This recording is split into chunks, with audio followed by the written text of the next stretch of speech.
promoting dialogue.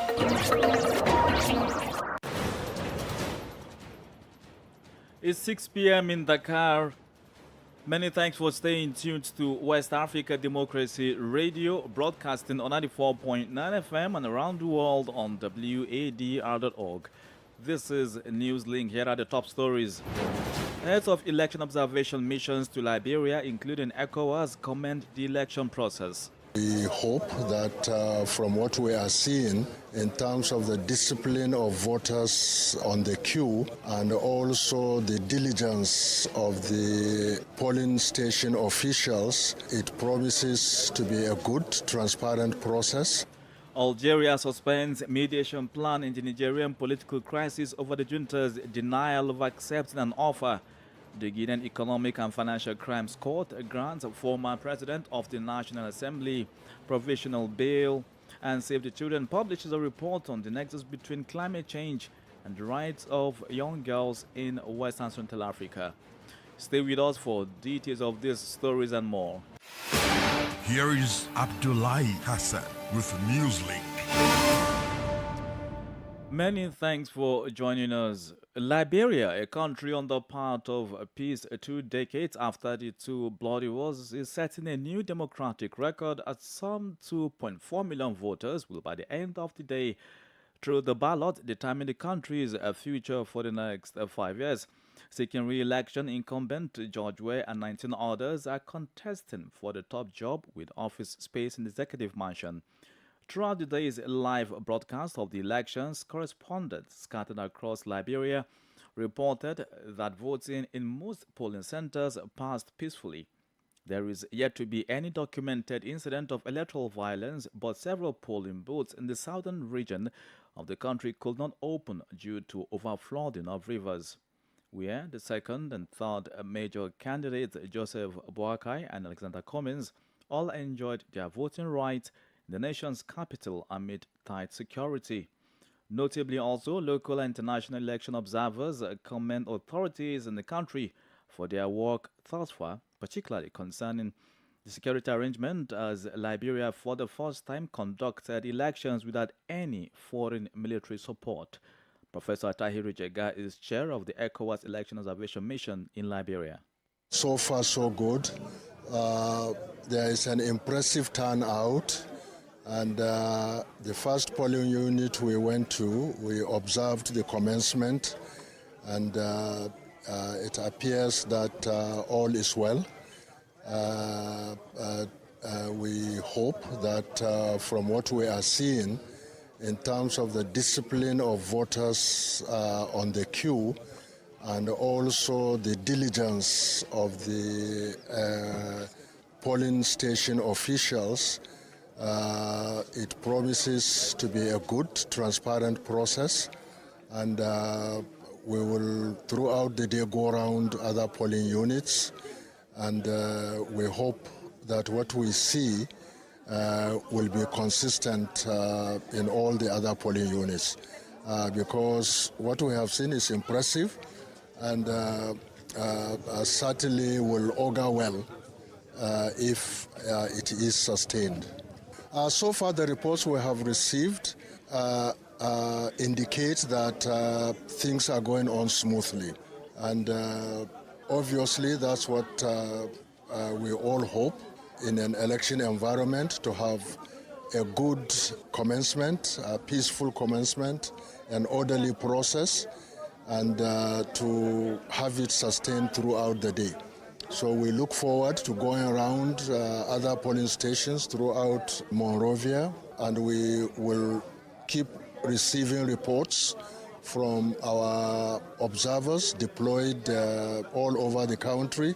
And so far so good, and we hope that this is a good, very good omen. Professor Tahiru Jega is chair of the ECOWAS Election Observation Mission to Liberia.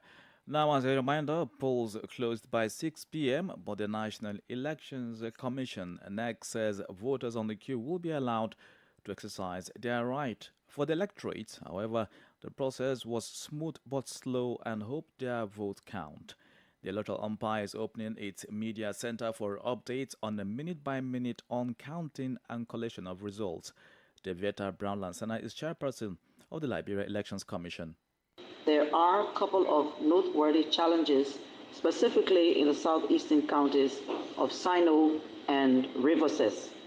Due to the heavy downpour of rain for the past 5 days, the Planson River in Sino County, which is located on the outskirts of Greenville, overflowed its banks and crossed the main road leading to most of the centers in District 2 of Sino County.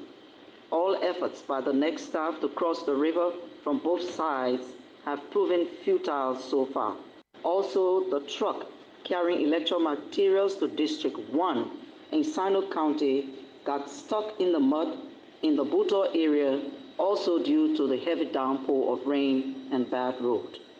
The election magistrate has arranged a fleet of motorcycles to convey the materials last night, the 9th of October, but were also challenged due to bad road, leading to late start of polls in that area.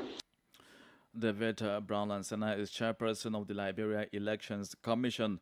Now the final results per the Constitution of Liberia should be announced within 15 days maximum. But who knows, the situation could change.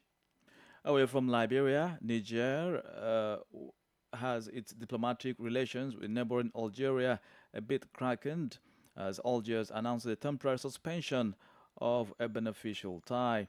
The North African nation says suspension involves its mediation role in the Nigerian crisis after it offered to help. In a press release, the Algerian Minister of Foreign Affairs and the national community abroad stated that the government is postponing the initiation of discussions envisaged until the clarifications it considers necessary are obtained regarding the mediation. Emo Edet reports. The diplomatic crack began when the junta in Niger in late September denied it accepted the mediation proposal by Algiers, which suggested a 6-month transition period.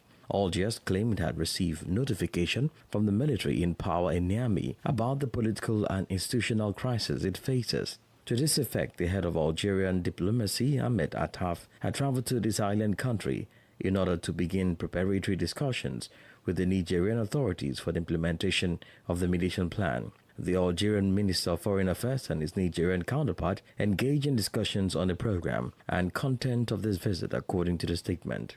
The Algerian diplomacy added that similarly, official and public declarations from Nigerian authorities have raised legitimate questions as to their real willingness to follow up on the acceptance of Algerian mediation. Algiers had expressed its position against a military intervention by the Economic Community of West African States, ECOWAS, in Niger, and proposed its crisis exit plan from August. The 6-month maximum transition will be led by civilian and widely accepted by all political sensibilities. The head of the National Council for the Safeguarding of the Homeland, CNSP, General Abdurrahman Chani, who earlier recommended 3 years transition plan, on October 2, stressed that the duration of the transition in Niger would only be set by an inclusive national forum. Emo Edet with that report. Meanwhile, the French government has commenced withdrawal of its troops from Niger after being ordered by the junta leader, Abdurrahman Chani. The spokesperson for the French Chief of Staff said the first set of troops have left the shores of the country, confirmed by Niger's military government, who on Monday assured the departure of the French troops on Tuesday. San Donald Mendy completes the story. The withdrawal came after the French troops were ordered out by the junta Abdurrahman Chiani. Scores of demonstrations had previously taken place in the outskirts of Niamey base to see the withdrawal of the troops. As a result of power change, the new government under the Niger's junta have not been given chance to French troops as the country keep mounting pressure to vacate the troops. The French President Emmanuel Macron in September agreed the withdrawal of France's ambassador and its troops from Niger after demands from the junta amid widespread anti-French sentiment in the former colony. The military troops were deployed in Niger as part of a wider fight against the jihadists across the Sahel region. Abdurrahman, after seizing power, said the transitional process will last for 3 years. The French military in the country have been battling with proper settlements from the new regime after the ousting of former President Mohamed Bazoum in July 26. San Donel Mendy reporting there. More stories coming up on West Africa Democracy Radio. Newslink continues. We remain in the Sahel as a civil society platform known as the Collective of Northern Residents in Mali has issued a peace initiative against the backdrop of renewed fighting between ex-rebels and the Federal Army. The Collective of Northern Residents said information and awareness-raising campaign aims to consolidate peaceful coexistence in the region by implementing a permanent action plan. To achieve this target, the group held a meeting to discuss the active role that it can play in bringing lasting peace to northern Mali, according to the organization's president, Malik Al-Husseini. Ogebirika reports. The event was attended by a number of political figures, religious and traditional leaders, and civil society players from northern Mali. In turn, the various players put forward proposals for consolidating coexistence in the northern regions and drawing up an action plan for genuine peace and reconciliation.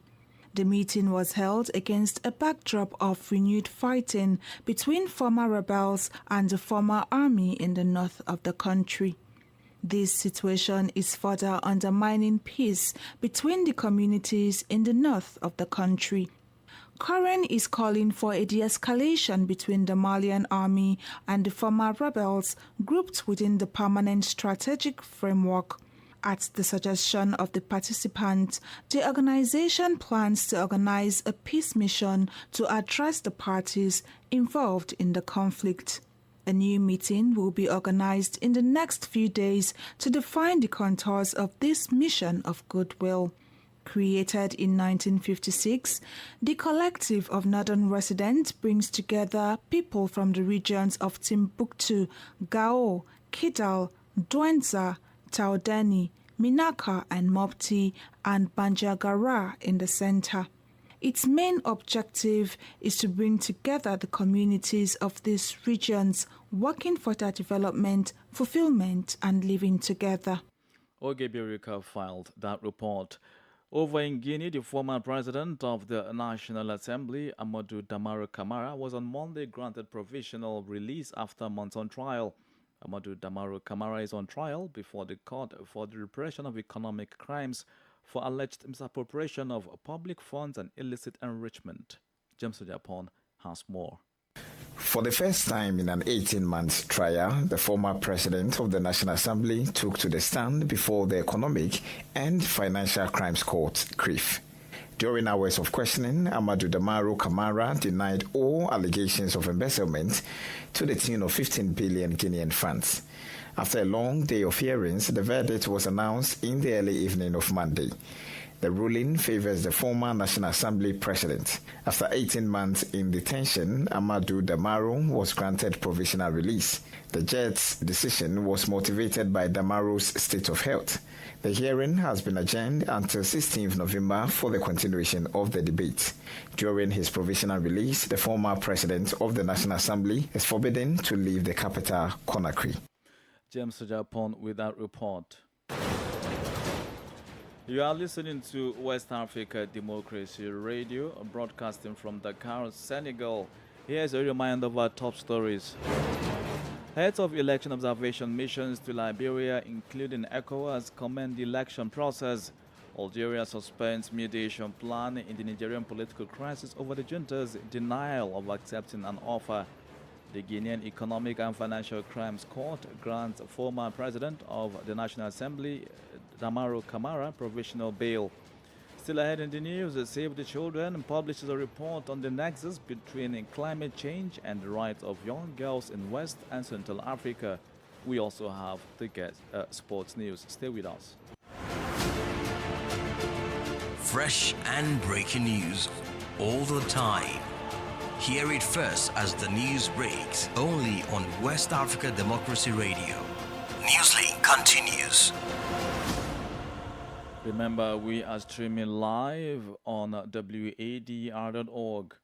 Now, let's turn to Nigeria, where a high court in the commercial hub, Lagos, convicted and sentenced to death by hanging an assistant superintendent of police, Drambi Vandi, for the murder of a female lawyer, Omobolande Rahim.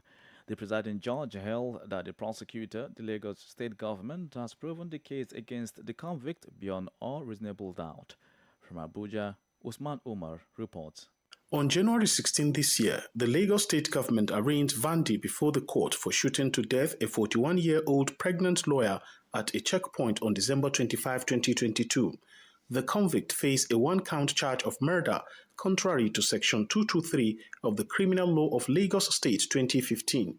The prosecution argued that the action taken by the defendant to fire the ammunition was deliberate and direct in killing the deceased. Olakiton Bolu Agbaje is counsel to the deceased family. The incident of the 25th of December 2022 would always and forever remain a tragedy to the Rahim family. However, justice has been served. Also speaking, Abiye Tam George, Secretary of the Nigerian Bar Association's subcommittee handling the case, praised the judge for doing what needed to be done. Justice delayed, we know, is justice denied. And in this case, justice has not been delayed, justice has not been denied, justice has been done.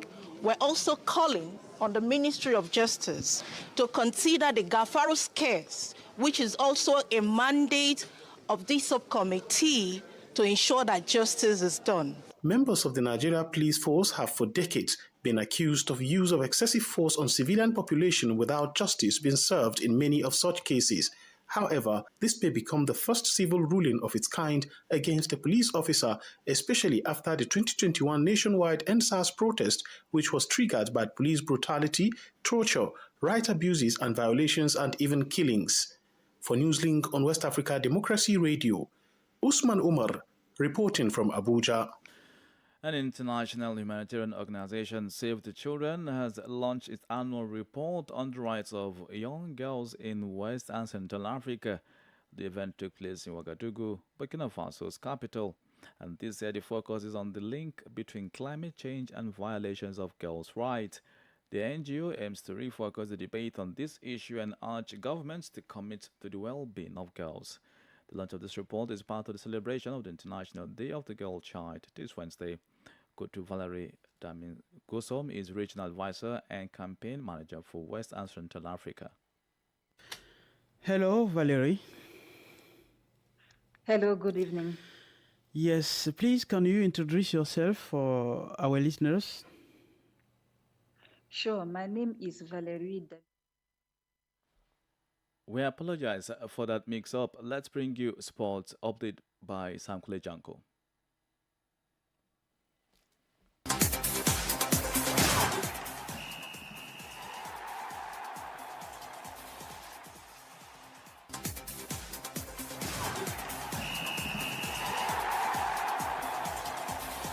Hello out there, a warm welcome and thank you for joining us. The Confederation of African Football (CAF) has conducted the CAF Champions League Côte d'Ivoire 2023 official draw on Monday. A total of 8 African women's football clubs consisting of champions of respective CAF zones and 2 additional clubs were engaged in the draw according to CAF official website. The draw was conducted by 2 African football legends, Fernanda Chechi of Côte d'Ivoire alongside WAFCON 2022 winner captain Jenny Wanvika of South Africa.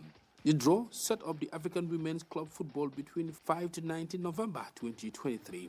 All eyes will be on the tournament host Atletico FC Abidjan, who have been drawn in Group A alongside inaugural champions Mamelodi Sundown, SC Casablanca of Morocco and Tanzania's JKT Queens.